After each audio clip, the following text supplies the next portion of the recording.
अगर घर बैठे अकेले में इंग्लिश सीखना चाहते हो तो ये वीडियो सिर्फ आपके लिए है, क्योंकि इस वीडियो में मैं आपको बताने वाली हूँ कुछ ऐसे टिप्स एंड ट्रिक्स जिसे फॉलो करके आप घर बैठे अकेले इंग्लिश सीख सकते हो।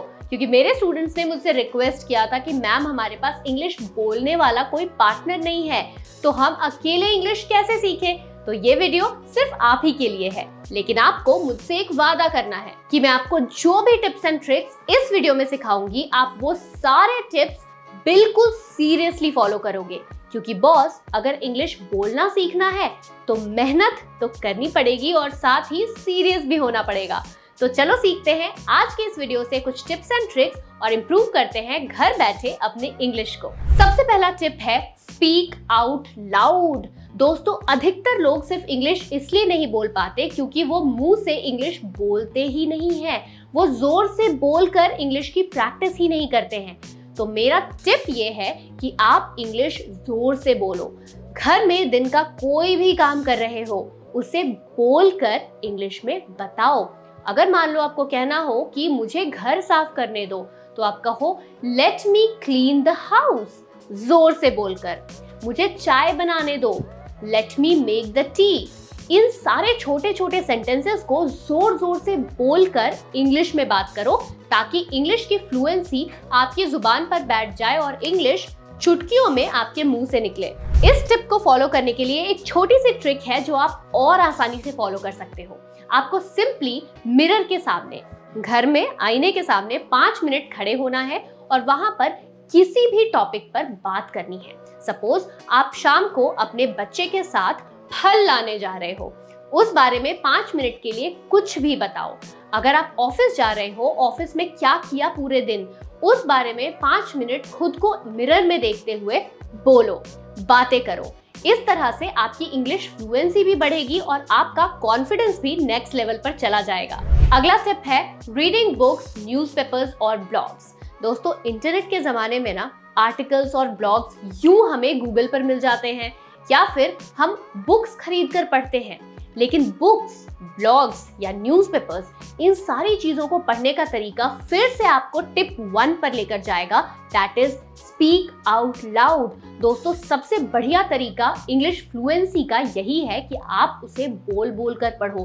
अगर आप डेली 15 मिनट की रीडिंग कर रहे हो, चाहे वो आर्टिकल्स हो, चाहे वो बुक हो, चाहे वो न्यूज़पेपर हो, जिससे आपकी वोकैबुलरी भी इंप्रूव होती है, आप अगर उसे बोल बोल कर पढ़ोगे, जोर से बोलोगे, तो इंग्लिश फ्लुएंटली आपकी मुंह से निकलेगी। बुक्स, न्यूज़पेपर्स या आर्टिकल्स पढ़ने का एक और फायदा ये है कि आपको अलग अलग शब्द सीखने को मिलते हैं। तो एक तीर से 2 निशाना, वोकैबुलरी भी इंप्रूव होगी और साथ साथ फ्लुएंसी भी बढ़ेगी। तो फ्लुएंसी के लिए तो मैंने आपको बताया कि आपको जोर जोर से बोलकर पढ़ना है ताकि फ्लुएंसी इंप्रूव हो, और वोकैबुलरी के लिए जो भी वर्ड आप बुक से या न्यूज़पेपर से निकालते हो, उसे या तो फोन में नोट्स बनाकर रख लो, या फिर अगर राइटिंग की हैबिट है तो नोट्स में लिख लो या फिर किसी पेपर पर लिख लो। जरूरी नहीं कि आपको सारे वर्ड्स याद होंगे, लेकिन कहीं ना कहीं आपके ब्रेन को वो वर्ड हिट जरूर करेगा और इससे आप मीनिंग्स भी देखोगे और रोजाना अपनी जिंदगी में यूज भी करोगे। दोस्तों, जो पहले 2 टिप्स मैंने आपको बताई, ये 2 ऐसे टिप हैं जिसे फॉलो करके मैंने इंग्लिश सीखी थी। मेरे स्कूल में ज्यादातर हमसे रीडिंग करवाई जाती थी। तो अगला टिप है लिसनिंग इंग्लिश पॉडकास्ट और सॉन्ग्स। दोस्तों, पॉडकास्ट या फिर सॉन्ग या फिर कोई भी ऑडियो इंग्लिश में अगर आप सुनते हो, तो उसे आप इंग्लिश में खुद को सराउंड करते हो, अपना माहौल बनाते हो जहां पे आप इंग्लिश में सुन के उसे समझ सको। तो लिसनिंग से सबसे ज्यादा आपकी अंडरस्टैंडिंग बढ़ती है। चाहे कोई भी नया वर्ड हो, नया फ्रेज हो या नया इडियम हो, आप उसे सुनते हो। अगर आप मेरी तरीके के हो तो आप उसे रिसर्च भी करोगे गूगल पे और उससे रिलेटेड मीनिंग्स भी जानोगे। तो listening is an overall allrounder जो आपकी इंग्लिश को इम्प्रूव करता है। इंग्लिश में सुनने से आपकी वोकैबुलरी तो इम्प्रूव होती ही है, साथ ही एक और चीज है जो धमाकेदार तरीके से इम्प्रूव होती है, जो है आपकी प्रोनाउंसिएशन। दोस्तों, मुझसे कई सारे स्टूडेंट्स कहते हैं कि मैम ग्रामर सीख लिया, हम इंग्लिश बोल भी पाते हैं, लेकिन प्रोनाउंसिएशन में मात खा जाते हैं। तो दोस्तों, प्रोनाउंसिएशन तभी इंप्रूव होगी जब आप एक अच्छे लिसनर हो, आप वर्ड्स को ध्यान से सुनते हो और उसे बोल बोल कर उसे रिपीट करते हो। तो अगर आप प्रोनाउंसिएशन पे मेहनत करना चाहते हो तो सबसे पहले लिसनिंग स्किल्स इंप्रूव करो। दोस्तों, लिसनिंग के लिए आपको एक धमाकेदार ट्रिक देती हूँ जो मैं करती हूँ। जब भी मैं कोई नया डायलॉग सुनती हूँ, चाहे वो मूवी का डायलॉग हो या फिर कोई सॉन्ग की लिरिक्स हो, और वो मुझे बहुत ज्यादा अट्रैक्ट करती हो, उस सॉन्ग को मैं 2-3 बार दिन में रिपीट करती हूँ। कई बार तो उससे ज्यादा बार ही उसे गाने लगती हूँ। तो जब भी हम किसी सॉन्ग को रिपीट करते हैं या फिर किसी डायलॉग को बार बार दोहराते हैं तो उससे हमारी फ्लुएंसी भी इंप्रूव होती है। जैसे मैं कहती हूँ, लिसनिंग इज एन ऑलराउंडर, वैसे ही आप लिसनिंग को अपने लाइफ में खुद को उसे सराउंड कर लें और ज्यादा से ज्यादा लिसनिंग पे फोकस करें। दोस्तों, अगली टिप बताने से पहले मैं आपको ये बता दूं कि मेरे सारे स्टूडेंट्स मुझसे हमेशा पूछते हैं कि मैम, आप ये टिप तो देते हो कि वॉच इंग्लिश मूवीज और वेब सीरीज, लेकिन ये तो बताओ कि हम कौन सी मूवी देखें। तो दोस्तों, जैसे कि मैं कहती हूँ, अगर आप एक बिगिनर लेवल पे हो तो आप डिज्नी मूवीज देखो, क्योंकि डिज्नी मूवीज की ये खासियत है कि वहां पर जो इंग्लिश यूज होती है वो बहुत ही बेसिक होती है, उसकी प्रोनाउंसिएशन बहुत अच्छी होती है, प्लस जो एक्सप्रेशंस बनाए जाते हैं वो एक बहुत ही एक्सट्रीम इमोशन दिखाते हैं। तो लिसनिंग के साथ साथ आपकी प्रोनाउंसिएशन भी इंप्रूव होती है। तो अगर आप एक बिगिनर लेवल पे हो तो स्टार्ट करो इंग्लिश मूवीज देखना डिज्नी की। English movies and web series के साथ साथ आप हो सके तो ज्यादा से ज्यादा इंग्लिश में इंटरव्यूज देखो, क्योंकि आजकल इंटरव्यूज में जो इंग्लिश दिखाए जाते हैं वो काफी ज्यादा नए वर्ड्स लेकर आते हैं, नए फ्रेजेस सिखाते हैं आपको। तो ट्राई करो, ज्यादा से ज्यादा इंटरव्यूज देखो, उसमें जो वर्ड्स या फ्रेजेस सीखो उसके नोट्स बनाओ। दोस्तों, इंग्लिश मूवीज और शोज देखने से आपकी लिसनिंग स्किल्स, आपकी वोकैबुलरी, ये सब तो इम्प्रूव होती ही है, साथ ही आपका एक्सेंट भी इम्प्रूव होता है। खास करके वो लोग जो किसी एक्सेंट में बात करना चाहते हैं, चाहे वो अमेरिकन हो या फिर ब्रिटिश एक्सेंट हो, आप अगर कोई स्पेसिफिक एक्सेंट की मूवी देखोगे तो आप उस एक्सेंट को फॉलो करके अपने स्पीकिंग स्किल्स को इम्प्रूव कर सकते हो। अब इंग्लिश मूवीज और शोज देखने का ट्रिक क्या है? दोस्तों, सबसे पहले अगर आप कोई मूवी देख रहे हो तो उसे सबटाइटल्स के साथ देखो। एक बार मूवी को सबटाइटल से देखने के बाद दूसरी बार आप सेम मूवी को रिपीट करो विदाउट सबटाइटल्स।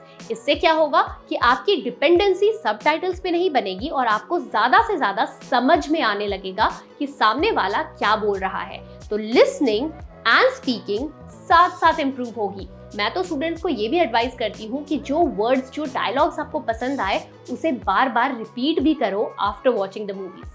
तो अगर आपके पास टाइम है तो इस ट्रिक को जरूर फॉलो करना। दोस्तों, अगला टिप उन लोगों के लिए है जो अभी अभी इंग्लिश बोलना सीख रहे हैं, यानी कि शुरुआती दौर पर हैं। Start thinking in English.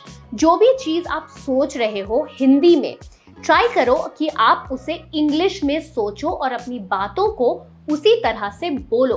कई बार जब हम हिंदी से इंग्लिश का सहारा लेते हैं, स्पेशली जब हम इंटरमीडिएट लेवल पर होते हैं, तो हमसे मिस्टेक्स हो जाती हैं। लेकिन अगर आप बेसिक लेवल पर हो, हिंदी ही जानते हो, हिंदी से इंग्लिश सीखना चाहते हो, तो आप ट्रांसलेशन के थ्रू सीख सकते हो बिल्कुल बेसिक लेवल पर। आपको सिंपली ये ट्रिक अप्लाई करनी है। रात को जब आप सोने जा रहे हो तो दिन भर में आपने जो भी काम किया है उन सारी चीजों को अपने दिमाग में इंग्लिश में सोचो। I woke up in the morning, I had tea, I got ready, I went to the office। Simple sentences को इंग्लिश में सोचो, इससे आपके ब्रेन को ट्रेनिंग मिल जाएगी इंग्लिश में सोचने की और धीरे धीरे ऑटोमेटिकली हिंदी रिप्लेस हो जाएगा इंग्लिश से, ताकि आपके मुंह से भी खुद ब खुद इंग्लिश निकले। अगला टिप है मेंटेनिंग अ डेली जर्नल। दोस्तों, आजकल ना हम इतने ज्यादा बिजी होते हैं कि लिखने का तो टाइम ही नहीं मिलता, लेकिन अगर आप बेसिक लेवल पर हो, वाकई में बिल्कुल सीरियसली इंग्लिश सीखना चाहते हो, तो आप एक डायरी जरूर मेंटेन करो।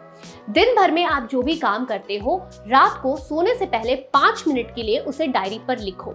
इससे आपके सेंटेंस की भी प्रैक्टिस होगी, ग्रामर की भी प्रैक्टिस होगी और साथ साथ आप नए नए वर्ड्स भी सीखोगे। सपोज आपको किसी वर्ड की इंग्लिश मीनिंग नहीं आती, तो आप सोचोगे कि इस वर्ड को कैसे कहेंगे इंग्लिश में, और उसी टाइम पर आप गूगल से हेल्प लेकर या फिर किसी फ्रेंड से, किसी मेंटोर से हेल्प लेकर उस वर्ड को सीखोगे और वो आपके ब्रेन में फिट हो जाएगा। तो दोस्तों, ट्राई करना कि रोज 5 मिनट डायरी राइटिंग को अपनी लाइफ का एक इंपॉर्टेंट हिस्सा बना लो। क्योंकि दोस्तों, जब मैंने भी इंग्लिश बोलने की शुरुआत की थी, मैं डेली 50 से 100 सेंटेंसेस इंग्लिश में लिख कर प्रैक्टिस करती थी, जिससे मेरे इंग्लिश के ग्रामर को बहुत ज्यादा इंप्रूवमेंट मिला। दोस्तों, अगला टिप है फाइंड अ स्पीकिंग पार्टनर। हम कितनी भी वीडियोस देख लें, हम कितने भी ग्रामर सीख लें, हम कितने भी सेंटेंसेस बना लें, जब तक हम इंग्लिश बोलेंगे नहीं तब तक हम इंग्लिश में फ्लुएंट नहीं हो पाएंगे। जिसके लिए हमें या तो एक ग्रुप, या तो एक कम्युनिटी, या फिर एक ऐसे फ्रेंड की जरूरत है जिससे हम इंग्लिश में बात कर पाएं। या तो आप किसी स्पीकिंग ग्रुप को ज्वाइन कर सकते हो, जैसे आपको अव्वल सर की स्पोकन इंग्लिश कोर्स में एक स्पीकिंग ग्रुप मिलता है जहां पर आप इंग्लिश में बात कर सकते हो, या फिर किसी फ्रेंड या अपने फैमिली मेंबर्स के साथ इंग्लिश में बात कर सकते हो। जो भी होम मेकर्स हैं, जिनके छोटे बच्चे हैं, उनके साथ आपको एक बहुत ही अच्छा मौका मिलता है इंग्लिश में बात करने का। Start with simple sentences. दोस्तों, जरूरी नहीं कि हम एडवांस्ड इंग्लिश में ही बात करें, हम सिंपल सेंटेंसेस से भी शुरुआत कर सकते हैं ताकि हम इंग्लिश में एटलीस्ट बेसिक सेंटेंसेस बनाकर फ्लुएंसी हासिल कर पाएं। तो शुरुआत तो करनी ही है, या तो अव्वल सर के ग्रुप में इंग्लिश सीख लो, या फिर एक स्पीकिंग पार्टनर ले आओ जिससे आप इंग्लिश में बात कर सको। अगला टिप है use a role playing method. दोस्तों, ये जो मेथड आपको बताने वाली हूँ, ये एक्चुअली में आपको सिचुएशनल इंग्लिश सिखा देगा। कई बार ऐसा होता है ना कि हम कैफे चले गए, वहां पर इंग्लिश में हमें कैसे बात करनी है हमें पता ही नहीं, या फिर हम किसी मॉल में शॉपिंग करने चले गए, वहां पर हमें सामने वाले से कैसे बात करनी है, क्या पूछना है ये भी नहीं पता, होटल में कैसे बात करनी है रिसेप्शनिस्ट से ये भी नहीं आता। तो ये रोल प्लेइंग मेथड आपको इस तरह की इंग्लिश सिखा सकता है। आपको सिंपली सिचुएशंस क्रिएट करने हैं खुद के लिए। सपोज एट अ कैफे, आप किसी कैफे में गए, वहां पर आपको खुद ही वेटर के भी क्वेश्चंस बनाने हैं और अपने भी क्वेश्चंस बनाने हैं कि आप कैसे कॉफी ऑर्डर करोगे। इसी तरह से आपने एक होटल में रिसेप्शनिस्ट और खुद का यानी कि ट्रैवलर का एक सिचुएशन क्रिएट किया। रिसेप्शनिस्ट किस तरह से आपसे क्वेश्चन पूछेगा, आप किस तरह से आंसर करोगे, इन दोनों के ही सिचुएशंस को आपको खुद ही इंग्लिश में लिख कर और फिर बोल कर प्रैक्टिस करनी है, ताकि कभी अगर आप किसी ऐसे सिचुएशंस में फंस जाओ तो आप घबराओ ना और मुंह से इंग्लिश यूं निकले। तो सिचुएशन बेस्ड इंग्लिश को आप ट्राई करो कि आप घर बैठे प्रैक्टिस करो। एंड इसी तरह से आप जॉब इंटरव्यू के भी सिचुएशन को क्रिएट कर सकते हो, जहां पे इंटरव्यूअर के क्वेश्चंस को पूछना, खुद कैसे आंसर करना है ये बताना, ये भी प्रैक्टिस कर सकते हो सिर्फ घर बैठे। दोस्तों, इसके साथ ही ट्राई करना कि जब भी आप ये सिचुएशन बोल रहे हो, प्रैक्टिस कर रहे हो, तो उसे वॉइस मैसेज पर रिकॉर्ड भी करो, ताकि बाद में उसे सुनकर आप और बेहतर तरीके से प्रैक्टिस कर सको। अगला situation, don't be afraid of mistakes. दोस्तों, गलतियां तो होंगी ही, सबसे होती हैं, तो आप इंग्लिश बोलते हुए गलतियां करने में इतना डरते क्यों हो? देखो, गलतियों को जब तक हम होने नहीं देंगे तब तक हम आगे कैसे बढ़ेंगे। इसीलिए अगर आप इंग्लिश बोलने की प्रैक्टिस घर बैठे करना चाहते हो तो ये मत सोचो कि हम पहली ही बारी में परफेक्ट हो जाएंगे। It requires time, it requires effort. अगर आप एक बिगिनर हो तो ऐसा नहीं है कि आप एक महीने में फ्लुएंट हो जाओगे। आपको मेहनत करनी पड़ेगी, टाइम देना पड़ेगा, गलतियां होंगी, उस गलतियों को एम्ब्रेस करो, गले लगाओ और आगे बढ़ो। और अगला टिप है take a 21 days speaking challenge. दोस्तों, ये जो टिप है ये मेरे सारे स्टूडेंट्स को हेल्प करता है इंग्लिश फ्लुएंटली बोलने में, जो घर बैठे इंग्लिश सीखना चाहते हैं। ये 21 डेज चैलेंज है क्या? आपको सिंपली डे 1 से डे 21 तक हर एक दिन अपने कैमरा में, फोन के कैमरा में खुद को रिकॉर्ड करना है। कैसे? डे 1 से डे 21 तक आपको हर दिन एक एक टॉपिक लेना है। ये टॉपिक ऐसे होने चाहिए जिसमें आप इंटरेस्टेड हो। मान लो अगर मुझे पॉलिटिक्स में इंटरेस्ट है तो मैं पॉलिटिक्स से रिलेटेड टॉपिक लूंगी। अगर मुझे स्पोर्ट्स में इंटरेस्ट है तो मैं स्पोर्ट्स से रिलेटेड टॉपिक लूंगी। तो जो भी टॉपिक में आप इंटरेस्टेड हो, आप उन टॉपिक्स को चूज करो। 21 डेज के लिए हर एक दिन 21 डेज तक आपको इसी से जुड़े टॉपिक्स पर बोलना है। डे 1 पर आपको टाइमर लगाना है 30 सेकेंड्स का। डे 2 पे इंक्रीज करो 1 minute, 1 minute 30 seconds third day पे, और इसी तरह से अपने टाइम को 30 सेकेंड्स इंक्रीज करते जाओ 21 डेज तक। हर दिन अपना एक वीडियो बनाओ किसी भी टॉपिक पर। डे 21 जब खत्म हो जाएगा, यानी कि 21st डे पे आपको सिंपली डे 1 की वीडियो देखनी है। And there you will see the major change. आपको कुछ भी रटने की जरूरत नहीं है। रैंडम टॉपिक उठाओ, फोन ऑन करो और स्पीकिंग स्टार्ट करो। नो प्रिपरेशन, नो हेल्प, कहीं लिखने की भी जरूरत नहीं है। ये 21 डेज चैलेंज होगा आपकी स्पीकिंग को बेहतर बनाने की। 21st डे पर जब आप अपने फर्स्ट डे की वीडियो देखेंगे तो आपको एक मेजर चेंज दिखेगा कि आप डे 1 पे कितने नर्वस थे, कितने अंडर कॉन्फिडेंट थे और कैसे वर्ड्स यूज कर रहे थे।